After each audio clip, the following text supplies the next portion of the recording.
오늘은 부족함에서 나오는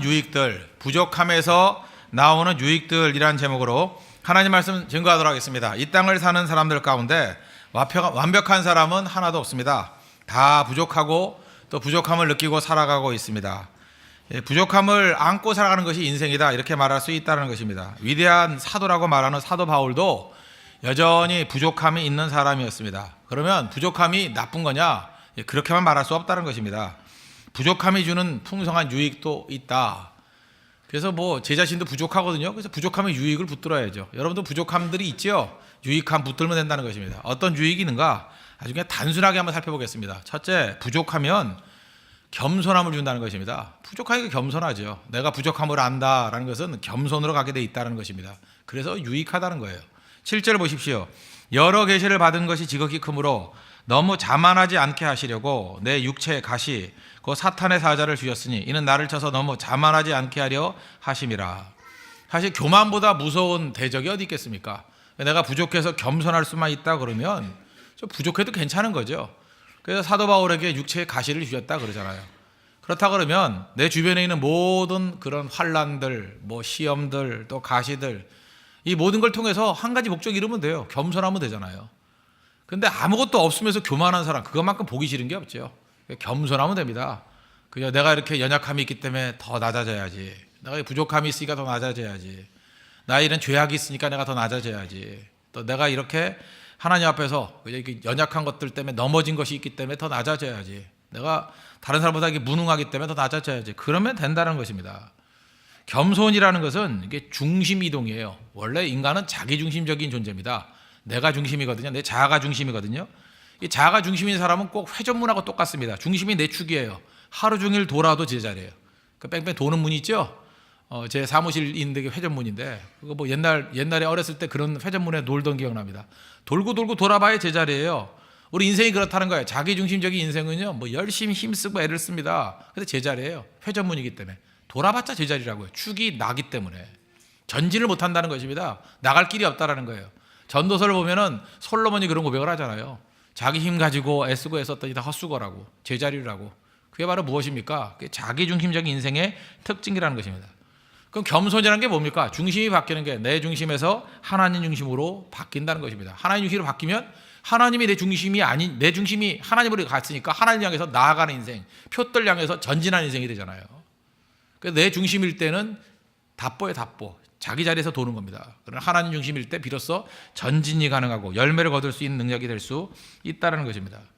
그런 의미에서 사실은 약할 때가 왜 좋냐 하면 자기 포기가 빠르기 때문에 그렇습니다. 좀 이렇게 능력이 있는 사람들은 이게 깨지는데 오래 걸리잖아요. 그런데 이미 없다라고 생각하는 사람은 깨지는데 별 시간이 없잖아요. 난 아무것도 아닙니다. 그래서 신약 성경을 보십시오. 창기라든지 세리라든지 죄인들은 예수님께 나오는데 별 장애가 없어요. 이미 죄인이라는 걸 알기 때문에. 힘든 사람이 누굽니까? 바리새인들, 스스로가 의인이라고 생각하는 사람들은 예수님께 나오기 이전에 오랜 시간 동안에 깨지는 시간이 필요하다는 거예요. 그렇다 그러면 하나님께서 우리에게 은혜를 주셔서 이미 적당히 다 깨진 사람들 아닙니까? 그러면 하나님 더 얻게 해 주십시오. 그래서 하나님 앞에 내가 더 겸손하게 나아가기를 원합니다. 그게 꼭 필요하다는 것입니다. 그래서 우리 오늘도 예배드리는 모든 성도들 한 명도 예외 없이 다 같이 겸손한 자세를 가지고 주님 앞에 나아가는 믿음의 종 되기를 바랍니다. 사도 바울에게 있어서, 사도 바울, 우리 이렇게 생각하죠. 육체의 가시, 그 가시 때문에 겸손해졌다. 바울이니까 가시예요. 저 교만한 사람들이 가시 갖고 안 되면 뭐로 되죠? 대못이에요, 대못. 대못 박혀도 그 겸손하지 못한 사람은 나중에 망치가 온다고, 망치. 그 실제로 그 출애굽을 할 때 바로왕 보십시오. 우리 같으면 보통 말씀했을 때, 야, 그냥 보내라. 그럴 때 알아서 보낼 건데, 얼마나 고집이 셌는지 10가지 재앙을 다 당하고 장자까지 다 죽고 난 다음에 비로소 순종하잖아요. 우리 그렇게 돼서 안 되겠죠? 하나님 앞에서 가장 깨지기 쉬운 존재가 되어서 말씀하실 때 겸손함을 유지할 수 있고, 이미 내가 가지고 있는 연약함 때문에 더 연약해지기 이전에 겸손함을 유지할 수 있는 우리 믿음의 신실한 종 되기를 바랍니다. 겸손한 자에게 은혜 주시잖아요. 그래서 겸손한 자가 제일 강력한 자입니다. 왜? 하늘의 권세가 그에게 임하기 때문에 그렇습니다. 그래서 매 순간마다 교만보다 큰 어리석음은 없다는 것을 깨닫고 언제나 겸손하게 하나님 앞에 서 있는 우리 믿음의 종 되기를 바랍니다. 또 한 가지, 우리가 부족함이 왜 유익이 되느냐? 기도하게 만든다는 것입니다. 기도보다 중요한 게 있어요. 하늘의 권세를 이 땅에 임하게 만드는 게 기도잖아요. 8절을 보십시오. 이것이 내게서 떠나가게 하기 위하여 내가 3번 주께 간구하였더니, 그 육체의 연약함 때문에, 부족함 때문에 바울은 기도했다, 이렇게 나옵니다. 기도가 중요하잖아요. 내 힘으로 되는 것이 아니라 하늘의 능력으로 됩니다. 그게 기도 아닙니까? 내가 연약하고 부족함 때문에 기도할 수 있다 그러면 그게 얼마나 강력한 힘이겠어요. 그렇다 그러면 기도의 영이 떠나지 않는다 그러면 우리 교회는 좀 연약해져야 됩니다. 약해야 기도하죠. 약해야. 힘이 있다고 생각하고 뭘 가지고 있다고 생각하면 기도를 안 하잖아요. 더 많이 기도해야 된다고 생각합니다. 그래서 우리 교회 요즘에도 보면은 새벽 기도에 물결이 막 밀려 닥치다가 이제는 특세도 끝나고 하니까 조금 소원해지는 분들도 있는 것 같아요. 그러나 그거 큰 위기입니다. 그죠? 오히려 하나님, 내가 부족함을 느끼면서 주님 앞에 더 나와서 기도하기를 원합니다. 기도의 자리 떠난 사람들 다시 돌아오십시오. 그죠? 그게 바로 하나님 앞에서 부족함을 가지고 있는 백성들의 특징이 돼야 된다는 것입니다. 부족한데 왜 기도 안 해요? 하나님께 나가서 부르짖어야 되는 거죠. 제가 성도나 교육자들 이렇게 쭉 보면은요, 어느 때 기도를 제일 많이 하느냐? 고난이 임할 때 기도 제일 많이 하더라고요. 가정에 뭐 우환이 있거나 문제가 있거나 자녀가 아프거나 이런 교육자들 보면 정말 기도를 많이 해요. 그 나쁘다고 볼 수는 없잖아요. 그게 기도하는 능력 아니에요. 그래서 진짜 인물은 뭔지 아십니까? 고난 없더라도 기도의 자리 떠나지 않는 거예요. 고난 당하면 다 기도해요. 그러나 고난 없이도 언제나 자기 부족함을 느끼면서 엎드릴 줄 아는 거, 그게 그 사람 그릇이라는 것입니다. 맨날 어려움 오면 기도하고 평탄하면 또 떠나가고 밤낮 그런 그 악순환을 반복할 거예요? 아니죠. 언제나 기도의 자리로 서 있는 거, 그게 필요하다는 것입니다. 마틴 루터가 목회자를 만드는 것이 3가지가 있다 그랬습니다. 첫째는 기도고, 둘째는 말씀이고, 이건 다 이해하죠. 기도와 말씀이 목회자를 만든다. 또 하나가 뭐냐? 고난이라 그랬어요. 고난. 마틴 루터는 정확히 한 것 같아요. 목회자를 만드는 힘, 기도가 목회자를 만들고 말씀이 목회자를 만들지만 또 하나, 고난이 반드시 있어야 돼요. 고난이 있어야 말씀이 깊어집니다. 사실은 우리가 외형 말고요, 우리 내면의 세계를 강화시키고 내면의 믿음을 기르기 위해서 꼭 필요한 게 뭐냐? 고난입니다. 고난 없이 내면의 힘이 강해지질 않아요. 고난이 와야 우리 속 사람이 자라기 시작하는 것입니다. 하나님께서 우리 사랑하시잖아요. 하나님 보시는 게 뭐라고요? 내면의 세계, 중심을 보시잖아요. 중심을 보시는데 중심이 자라게 나기 위해서 우리가 고난 안 주시겠습니까? 고난 허락하시겠죠. 고난을 통해서 영적 근육을 강화시키기를 원한다는 것입니다. 그래서 내면이 강력한 사람, 오늘 젊은 예배 때 제가 말씀을 드렸죠. 외형만 따르는 사람의 특징은 뭐냐면 밤낮 당했다라고 생각을 해요. 고난이 오면 당했대. 그래서 내면이 강력한 사람은 고난이 올 때 이긴다라고 나가요. 이긴다. 내게 능력 주시는 자가 있기 때문에 나는 능히 이길 수 있다. 그러고 나간다는 거예요. 그래서 문제가 올 때마다 그것을 기도로 바꿔버려요. 기도의 능력을 의지해서 이겨버린다고. 전천의 인생이 돼버린다는 것입니다. 그게 얼마나 중요한 건데요. 여러분들, 기도가 없으면 내면이 약화되면 밤낮 인생이 당했대요. 뭐 누구한테 당하고 환경 때문에 이렇게 됐고 뭐 누구 때문에 맨날 누구 탓이에요. 당했다라는 인생입니다. 피해의식이 있어요. 그런데 기도를 배운 겸손한 백성들의 특징이 뭐냐? 이긴다고요. 세상을 이긴다고. 더 많은 능력을 가지고 세상을 이깁니다. 그런 모습이 있다는 것입니다. 우리에게 말씀이라는 게 있죠. 말씀이 연료라 그러면 기도는 그걸 갖다 연소시키는 능력이에요. 하나님 말씀을 이렇게 받았죠. 받아서 예를 들어서 뭐 말씀을 뭐 여러 가지 들었잖아요. 오늘도 뭐 아침 말씀 같으면 무슨 말씀 들었습니까? 우리에게 그죠? Keep going. 계속해서 그 길을 가라. 뭐 이런 걸 붙들었다고 합시다. 그죠? 그 말씀 하나 붙들었고, 또 위로부터의 권능, 그죠? 권세, 파워가 임하기를 원합니다. 또 인티머시, 주변에 있는 사람들과 함께 친밀해지고 하나님과 친밀해지기를 원합니다. 이 말씀을 받았어요. 말씀을 받아가지고 메모해놓고 노트에 필기해놓으면 끝이에요? 그게 내 것이 되나요? 그게 땔감이에요. 땔감. 그 말씀이 땔감인 것을 붙들고 기도하면 완전 연소가 돼가지고 에너지가 나오기 시작한다는 것입니다. 기도로 태워버리는 거예요. 말씀을 태우는 힘이에요. 말씀을 태우는 힘. 그래서 말씀을 많이 받아야 기도가 나오죠. 받은 바 모든 말씀은 다 기도로 연소시키겠습니다. 그런 사람이 능력 있는 인생이라고요. 근데 말씀만 많이 쌓아두고 기도가 없는 인생은요, 땔감만 많을 뿐이에요. 나중에 그 말씀에 깔려 죽을 수도 있어요. 너무 많이 들어가지고 말씀에 깔려 죽는구나 이래요. 아는 것으로 망해요. 바리새인들 있잖아요. 말씀 다 알았잖아요. 그 알면 뭐 할 거예요? 그 말씀 힘이 되지 못하는데, 경건의 모양밖에 없는데, 능력이 없는데, 그 받은 바 말씀들을 다 기도로 연소시켜야 된다는 거예요. 연소. 기도가 중요한데, 제가 기도에 관해서 이제 메시지를 준비하다가 이런 생각을 해서 기도는 어떻게 해야 되는 건가? 여러분, 기도할 때 중요한 거, 제가 어렸을 때부터 우리 그 선배 목사님들한테 많이 배웠던 내용이에요. 기도 제목은요, 반드시 써야 됩니다. 기도 제목을 쓰십시오. 써야 내게 돼요. 적어도 우리 말씀 들을 때도 뭐 쓰는 사람들 있잖아요. 그거 왜 씁니까? 써야 생각이 정리가 돼요. 언제나. 저도 앉아가지고 이렇게 뭐 여러 가지 생각이 떠올라요. 근데 그건 다 스쳐 지나가는 거예요. 써야 됩니다. 써야 돼요. 그래서 우리 헌금 봉투, 헌금과 함께 드리는 게 참 좋아요. 헌금과 함께 기도 제목을 쓰라고요. 봉투에 쓰십시오. 정확하게 쓰십시오. 그리고 뭐 액수에 관계없이 뭐 없으면 없는 대로, 넉넉하면 넉넉한 대로 헌금 드리십시오. 기도 제목을 쓰는 거, 이게 굉장히 중요한 거예요.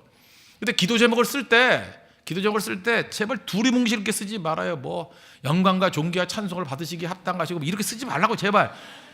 지금 우리 특세 때들 이렇게 기도 제목 올려놓은 거 보면 도대체가 뭐 한 페이지를 잔뜩 써놨는데 그 내용은 그냥 뭐 한두 줄밖에 안 되는 거예요. 그죠? 한마디 되는 거. 뭐 경제적인 풍요를 주시고 관계 회복을 주시고 그 무슨 소리인지 알아요? 그게 도대체. 뭐 알긴 알겠어요. 대략. 그렇지만 그렇게 쓰지 말고 그냥 간단히 쓰세요. 돈 주세요. 이렇게 써요. 돈 주세요. 중요한 거 아니에요. 필요한 게 돈 주세요 아니에요. 그 돈 주세요 이렇게 쓰라고. 나 그게 중요하다고 생각해요. 내가 암에 유방암 고쳐주세요. 그래서 정확하게 뭐 육체에 뭐 병마를 이게 뭐 이렇게 쓸데없는 소리 하지 말고 정확하게 그죠. 뭐 편도선에 문제가 있습니다. 뭐 갑상선에 문제가 있습니다. 뭐 혈관을 튼튼하게 해 주십시오. 뭐 백혈구에 성령 충만하도록 뭐 이렇게 쓰라고 정확하게. 아니면 정확하게 쓰세요. 빚 갚아 주세요. 빚이 있습니다. 빚 갚아 주세요. 그 다음에 뭐 월급 많이 받게 해달라고 뭐 이렇게 기도하지 말고 월급 많은 게 얼만큼 많은 거예요? 얼마가 많은 거예요? 그런 소리 하지 말고 500만 원 받게 해주세요. 이렇게 딱 쓰라고요. 400만 원 받게 해주세요. 뭐 아니면 1000만 원 받게 해달라든지 이렇게 정확히 쓰라고요.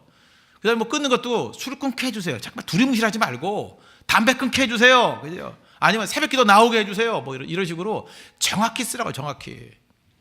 제가 이게 왜 중요하냐 생각했냐면 우리 마태복음 7장 7절을 보면 구하라 그러면 주실 것이요 찾으라 그러면 찾을 것이요 문을 두드리라 그러면 열린다 뭐 이런 말씀이 나오죠. 그 9절에 가면 뭐라고 나와요? 너희 중에 누가 아들이 떡을 달라 하는데 돌을 주며. 아들이 달라 그럴 때 정확하게 말했잖아요. 떡 주세요 그랬다고. 그거 아니에요? 우리도 기도를 그렇게 해야죠. 떡 주세요 이렇게 기도해야죠. 안 그래요? 떡을 달라 하면 돌을 주며. 그 다음 또 뭐라고 기도했대? 생선 주세요. 그래 생선을 주지요.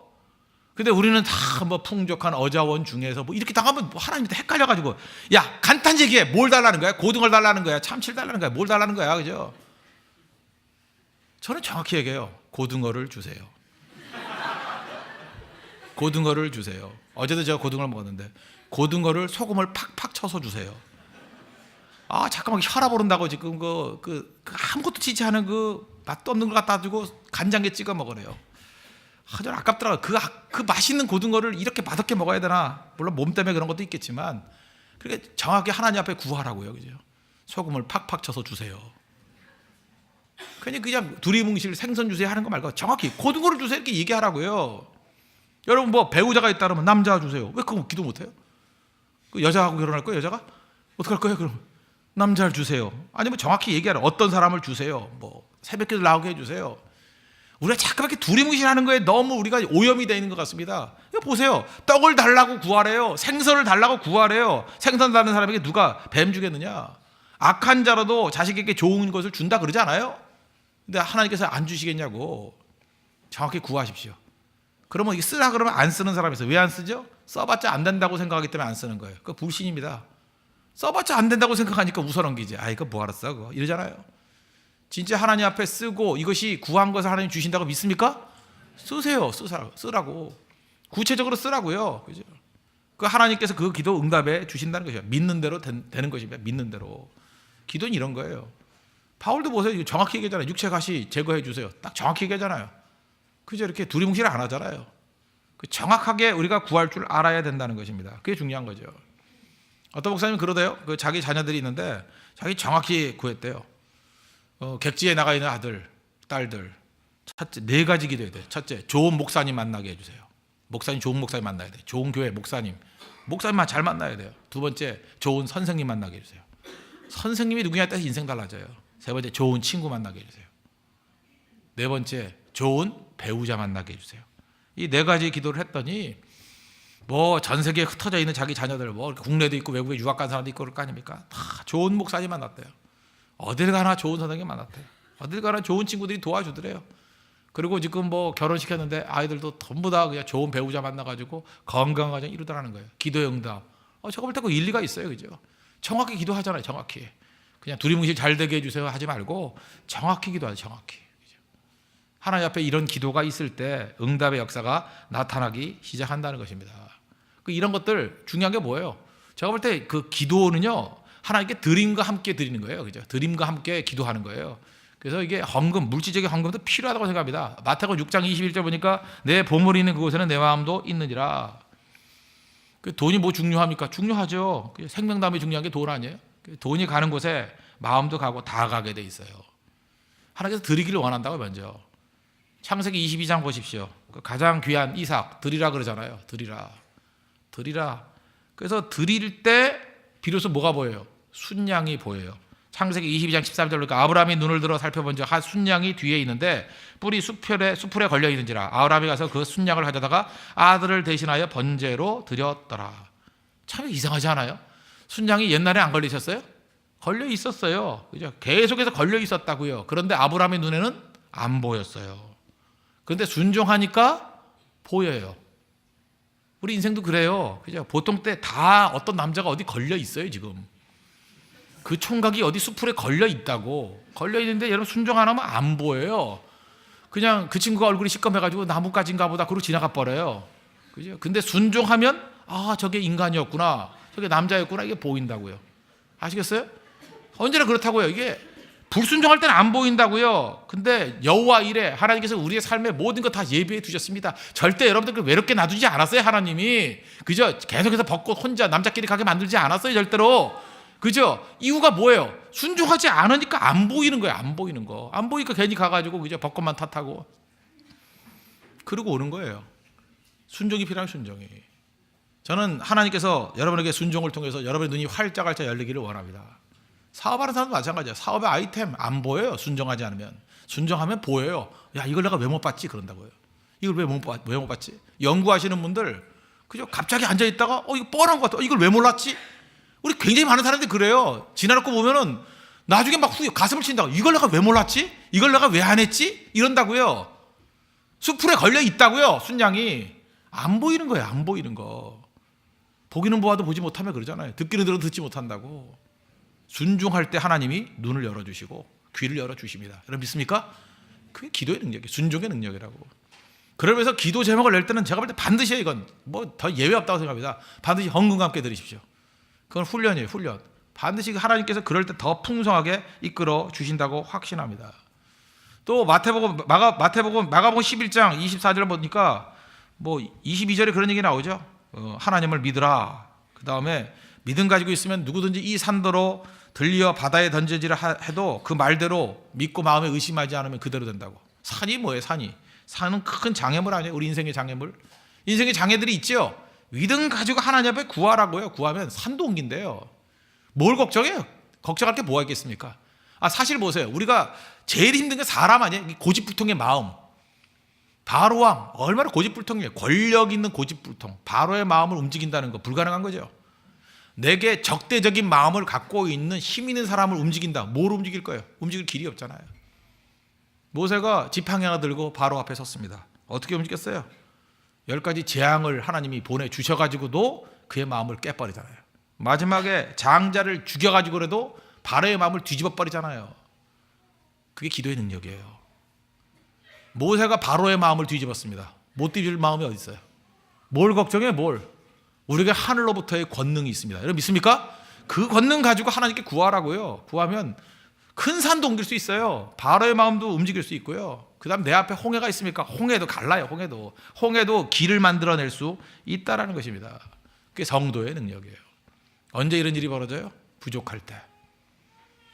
그래서 부족해야 됩니다. 부족해야 기도를 알죠.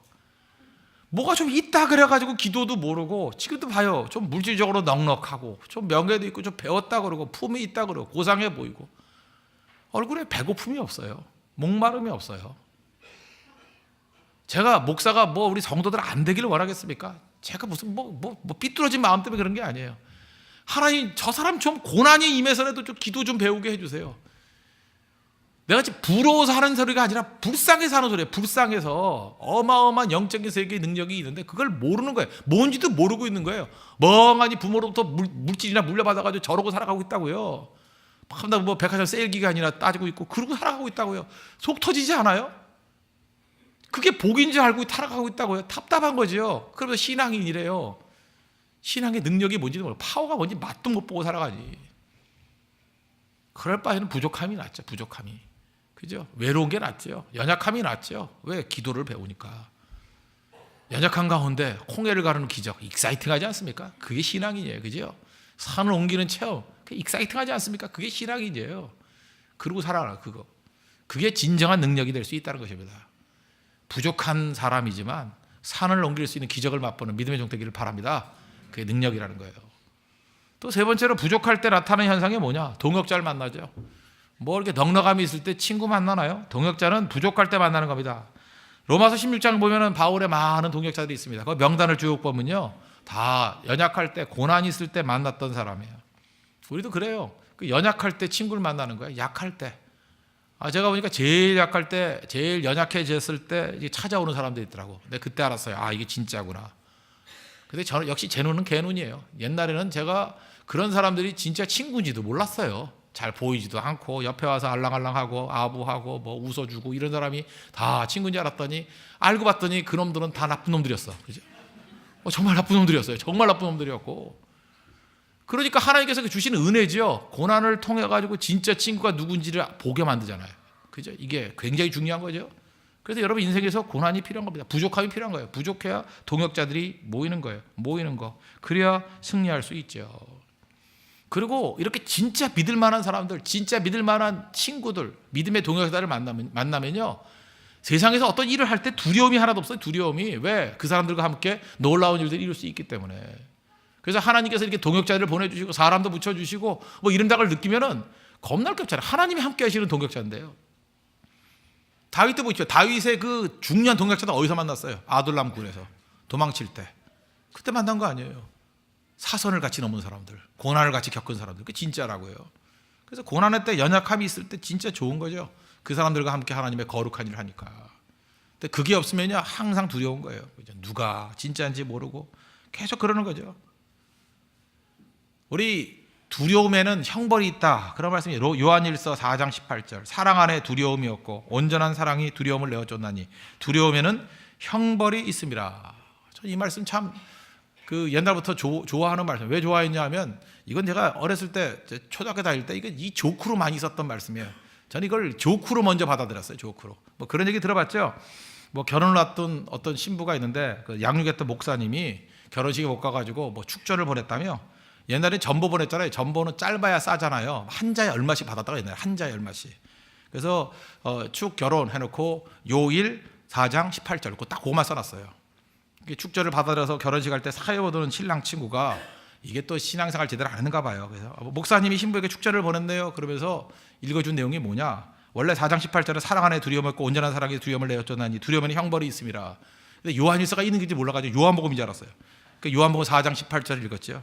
너에게 남편 5이 있었고 지금 있는 자도 남편이 아니니 내 말이 참되도다. 이상하다 하고 그죠? 그게 너무 재밌어가지고 저는 요한일서 4장 18절 정말 이 말씀 좋아했어요. 그죠? 이거와 요한복음 4장 18절 뭐 이렇게 장난치는 거. 저는 옛날부터 장난이 좀 심했던 것 같아요. 그래서 그런 걸 되게 좋아했는데 처음에 장난으로 접근했던 말씀이 장난으로 그죠? 장난으로 접근했던 말씀인데 시간이 지날 거 보니까 요한일서 4장 18절만큼 핵심적인 말씀이 없어요. 핵심적인 말씀이. 왜 두려워해? 왜 두려워해요? 사랑의 확신이 없기 때문에. 여러분 내가 두렵다는 얘기는 뭔지 아십니까? 사랑의 확신이 없기 때문에 그래요. 하나님이 나를 사랑하신다. 그 확신이 있는 순간에 세상 안 두려워요. 안 두려워. 어디 가든 승리한다고. 왜? 내가 믿는 하나님이 어떤 하나님이에요? 시놀지 하나님인데 뭐 악이 오면 어떻고 난관이 오면 어떻고 대적이 오면 어때? 저거 다 나중에 저러다 끝나버릴 건데 하나님이 나에게 최종 승리 주실 건데 신나게 살아가. 잠만 잘 자요. 잠만. 알아요? 걱정과 두려움이 없다고요.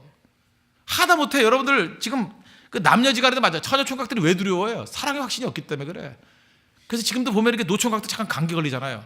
내가 그래서 너 감기약이 최고의 감기약이 뭐냐? 사랑해라. 내가 그렇게 얘기를 해요. 이게 외로운 거예요. 그죠? 다 내가 이 존재의 부정을 당하고 있다. 이렇게 생각을 하니까 어딜 가나 부정당하고 있고 이게 뭐냐? 그러니까 축축 처져가지고 맨날 아프고 그런 거예요. 그래서 사랑, 이게 자기가 인정받고 존재의 긍정을 받고 그러면 살아나게 된다는 거예요. 두려움에서 나는 거예요. 두려움에서. 제가 이렇게 청년들 많이 양육하지 않았습니까? 양육할 때 그 좀 문제가 있는 애들이지 않습니까? 그 두려움 있는 사람들의 특징이 뭐냐면 마음에 분노가 있어요. 그리고 공격성이 있어요. 막 인터넷에서 막 쓰레기 같은 글 올리고 막 분노하고 이러는 사람들 있지 않습니까? 내가 걔네들 아는 애들이 몇 명 있거든요. 쭉 보면은 첫째, 여자에게 큰 배척을 당했던 사람이에요. 근데 그걸 알아요. 십몇 년 동안 믿고 의지했던 여자한테 배척을 당했어. 배척을 당하고, 그죠? 배척을 당하고 그 여자 또 딴 목사한테 시집가 버렸어. 그래서 배척을 당했다고. 그 다음에 또 남자에게 버림받은 상처가 있는 여자예요. 버림받은 상처가 있는 여자. 정말 힘들거든요. 또 어떤 애냐면 키가 되게 작아요. 그래서 키 작다가 맨날 사기와 갖다가 욕 먹던 애예요. 그러니까 분노심. 키 작은 애들도 그게 다 작다고 나쁜 건 아닌데 키 작은 게 상처가 되는 애가 있어요. 그죠? 또 하나는 말도 못해요. 바보 같아요. 말을 어눌하게 해요. 말하면 바보예요. 글 쓰면 똑똑한데, 그죠? 그래서 내가 걔 알아요, 그죠? 저 바보 같은 인생이라고 맨날 욕 먹어서 저러는구나. 또 어떤 사람은 아버지를 상처했어요. 아버지 얘기를 하면요, 그냥 막 분노심에 화를 내요, 그죠? 내 아버지 얘기하면서 욕하는 애 그런 애 봤어요, 그죠? 어떤 너무 가난해가지고 배신의 상처.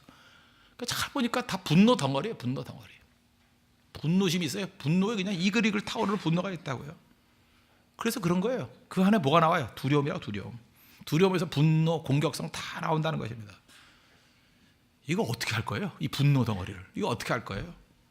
이거 해결할 수 있는 건 딱 하나입니다. 십자가의 사랑밖에 없어요. 예수님 만나야죠. 분노다 그러면서 불은 불로 이길 거예요? 아닙니다. 그건 희생하고 기도하고 그냥 예수 그리스도의 십자가의 능력을 증거하고 십자가 붙드는 길밖에 없어요. 우리 복음이 5대 원리라고 그랬죠. 죄죽 사심령. 우리는 죄인이고 죽는다고. 하나님 우리를 사랑하십니다. 사랑하십니다. 그래서 십자가를 주셨습니다. 십자가를 주셨습니다. 그거 아니에요? 사랑하면 주는 거 아니에요? 우리 십자가를 주셨다고. 아들을 십자가에 내주셨다고. 그 예수님 영접해야 된다고. 그래서 죄죽 사심령, 이게 5가지인데 이걸 한마디로 요약하면 뭐예요? 복음이 뭐예요? 복음의 핵심이 뭐예요? 회복이에요. 회복. restoration. 회복. 잊지 마십시오. 우리 교회가 하는 모든 일들은 죄죽 사심령 이 5가지 복음을 가지고 하는 일이 뭐예요? 회복이에요. 회복. 마음이 깨졌습니까? 마음이 상했습니까? 회복시키는 거예요. 건강한 마음으로. 아버지를 떠났습니까? 이제 방황하고 있습니까? 다 회복시키는 거예요. 죄 가운데 지금 신음하고 있습니까? 건전해서 회복시키는 거예요. 회복이 복음의 핵심입니다. 이거 한마디로 회복이에요. 회복. 좀 전에 우리 찬양했죠. 저는 그 라틴 계통의 찬양이 참 감미롭다고 생각해요. 라틴 사람들은요, 이 남미 사람들 참 하나님께서 주시는 은사가 있는 것 같아요. 그들은 머리는 안 줬는데 로맨틱을 준 것 같아요.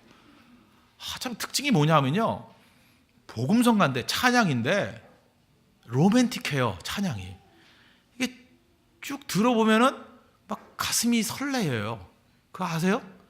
근데 어떤 그 복음성가는요, 우리나라에서 주로 만든 거는 꼭 군가 같아요. 이게 군가 같고요. 어떤 노래를 보면은 예수님 찬양, 예수님 찬양, 꼭 새마을 운동 노래 같아요. 그죠? 좀 그래요. 그래서 우리나라의 특징은 있어요. 그래서 잠은 다 깨요. 이렇게 딱 하면 뭘 해야 돼. 삽질이라도 해야 될 것 같아. 꼭 그죠?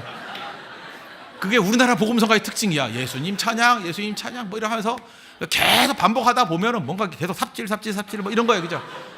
꼭 하여튼 우리나라 영성은 그런 것 같아요. 군사문화적인 게 있어요. 찬양도 약간 군사문화적인 영향이 있는 것 같아요. 나만 그렇게 느껴요? 나만? 좀 그래요. 좀 그렇다고. 그죠? 그래서 저는 특별히 제가 음악은 잘 모르지만 우리 저 음악성 있는 사람들이 좀 남미 찬양을 좀 많이 소개했으면 좋겠어요. 남미 찬양 많이.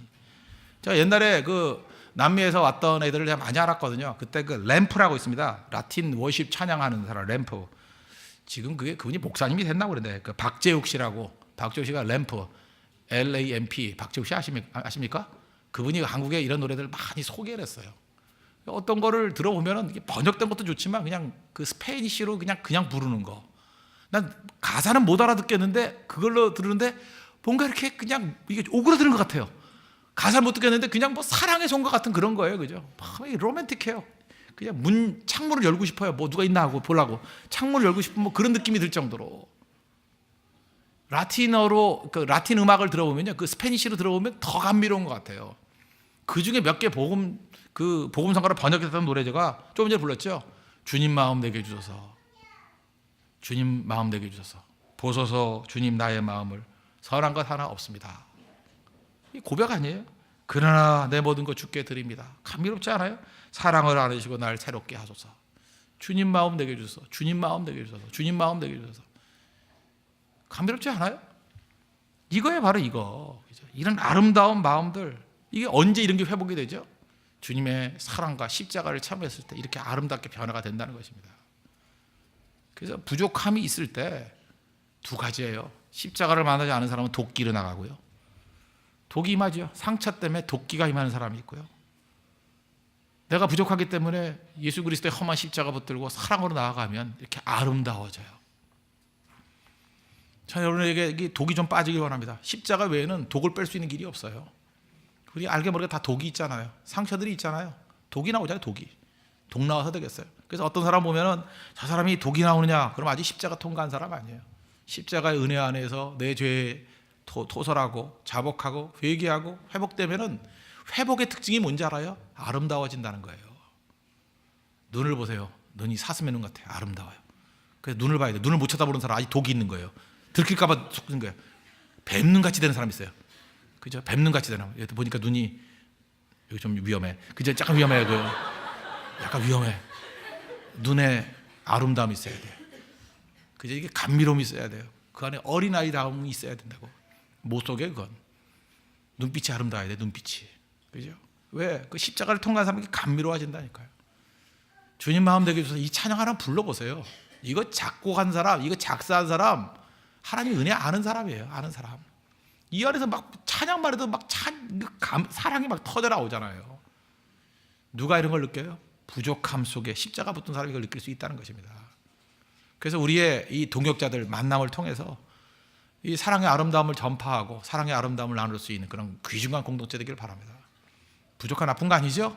부족한 가운데 십자가 붙들어서 아름다움을 드러내고 아름다움을 흘려보낼 수 있는 우리 믿음의 신실한 종 되기를 바랍니다.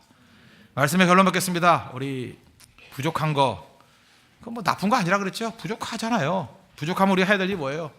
겸손해지면 되는 거고, 부족하기 때문에 기도하면 되는 거고, 부족하기 때문에 우리 많은 동역자들 만나잖아요. 그들과 함께 험한 십자가 붙들어서 우리 아름다움을 창출해낼 수 있는 우리 믿음의 신실한 종 되기를 바랍니다. 기도하겠습니다. 부족한 가운데 하나님의 아름다움을 누릴 수 있도록 해달라고 다 같이 하나님 간구하도록 하겠습니다.